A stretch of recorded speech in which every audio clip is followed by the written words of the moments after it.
Mr. Chair, excuse me. Mr. Chair, because the last time I was here, I was only allowed 2 questions by you. And yet, mga kasamahan ko rito,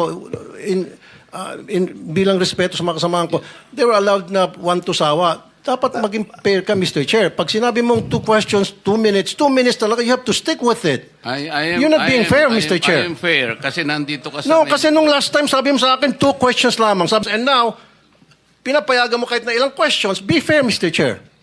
Teka muna, bago tayo magkaroon ng impression na walang fair dito. Noon... Maraming salamat, Mr. Chair. Thank you, Senator Tulfo. For the record, that's 3 minutes. Oh. So let's continue with Senator Erwin Tulfo. 2 minutes. Mr. Chairman, Chair, akala ko made po the ako yung motion, sunod Mr. kay Chairman. Senator De La I have Rosa. a pending motion, Mr. Chair.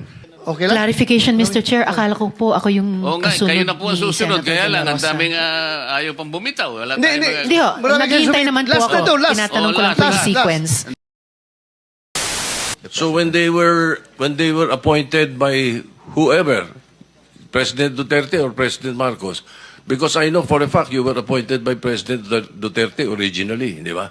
We'll give you more time, Senator Soto, para yung iba gustong magtanong. Sige. Well, Let okay. me just re-emphasize, lahat po dapat makapagtanong, but ilimit muna natin sa first 5 minutes